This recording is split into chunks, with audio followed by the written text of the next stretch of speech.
strong.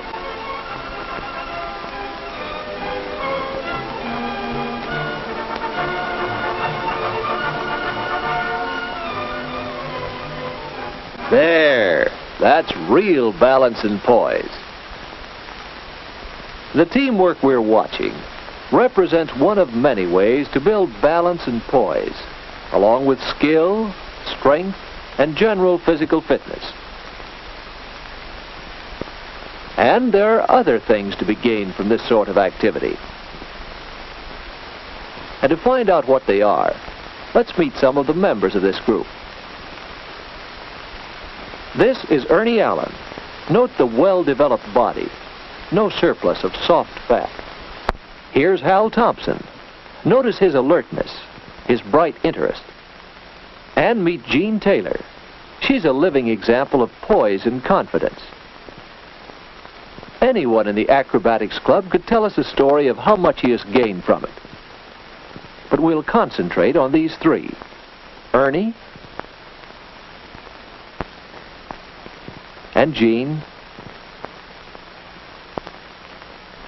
and Hal. First, Ernie. A year or so ago, Ernie was in a rundown condition. He always seemed to have a cold or sore throat. Any sickness that was going the rounds was bound to get Ernie. And sometimes there were more serious illnesses. Finally, as Ernie was recovering from this one, the doctor suggested a 3-point program for health: sleep, regular rest, right eating, a sound, balanced diet, and exercise when Ernie felt stronger. Ernie's instructor gave him the cues. Don't overtire. And while Ernie built himself up for the time when he could actually play basketball, he was learning the skills of the game. As time passed and Ernie grew stronger, he increased his daily quota of activity. And it's important that it be regular. And Ernie tried some exercises to supplement his sports program. Here's one to build up those abdominal muscles. It wasn't long before Ernie began to feel the benefits of his regular exercise. A little exercise every day. Here's a trunk stretching exercise to strengthen the nut muscles. See how the hips act as a pivot.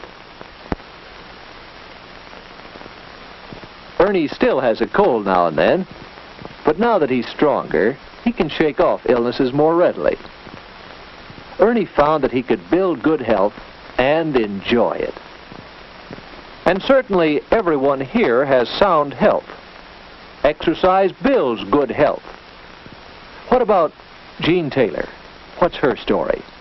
We've remarked on Jean's poise and self-confidence, but not so long ago, Jean felt lethargic and awkward. And feeling awkward, well, let's see what happens. Yes, Jean was pretty shy. Jean wondered if she could do something to make friends easier. A couple of days later, she was still wondering. And then she saw one way other people make friends. That's right, engage in sports. But no, Jean wouldn't dare. She'd be so clumsy and awkward. But the point is, of course, that you have to learn how to play. Jean thought she might try it. Maybe once she learned the skills of the game, she would gain poise and self-confidence. So Jean finally took the big first step and got started with some physical activity. Besides badminton, Jean used simple exercises to build control of her muscles for better posture. Here's a good exercise to develop poise and balance.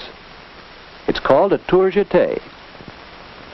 Over a period of days, try to increase the number of times you can do this before getting tired. Jean's exercises improved her badminton and her poise. She had started out wanting to meet a few people, to make friends.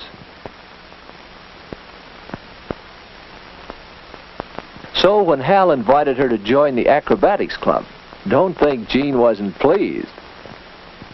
Yes, Jean made social contacts and friends. That's another way exercise has helped. Jean's a happier girl, as well as a healthier one.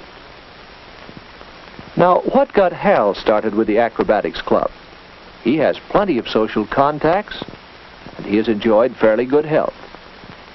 So what was his need for physical activity? Not long ago, Hal was all work and no play. He took his studies seriously, which is all right, except that he didn't give himself time for anything else. Study, study, study. And then, after school, a job, filing papers. And that work is no more active than studying. So it's not surprising that Hal began to make mistakes.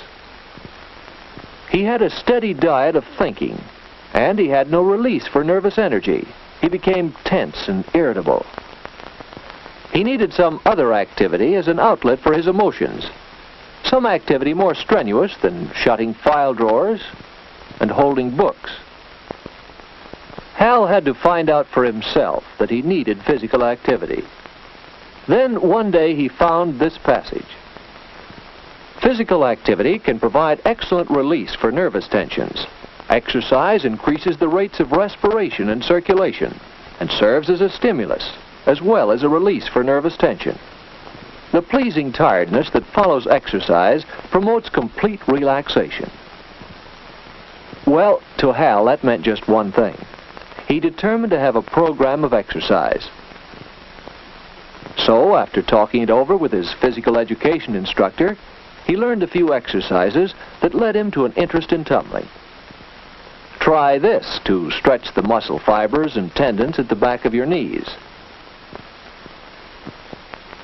Go easy at first, until you feel the stiffness leaving. Hal usually spends some time chinning to strengthen the muscles of his upper arms, shoulders, and back. By taking time for some exercise every day, Hal finds an outlet for his nervous tension and does even better work at his studies and on the job. What of the others of this group? Why are they here? Probably their reasons are similar to Ernie's and Jean's and Hal's reasons. Perhaps they want exercise to increase their strength and endurance and to improve their balance and flexibility. Perhaps they want to establish outlets for their emotional tensions. Perhaps they want to gain poise and self-confidence and meet new friends.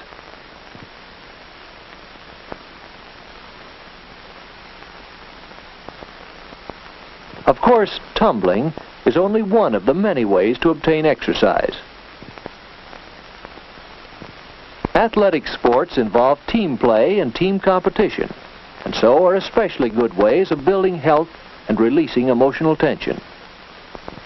These activities bring large groups of muscles into action and train groups of muscles to work together. And milder, less vigorous sports still have the advantage of outdoor activity. And although not everyone can take part in team athletics, almost anyone can find some source of exercise with little or no equipment. Talk it over with your physical education instructor or your doctor. It's up to you to see that your body gets the activity it needs for better physical and mental health.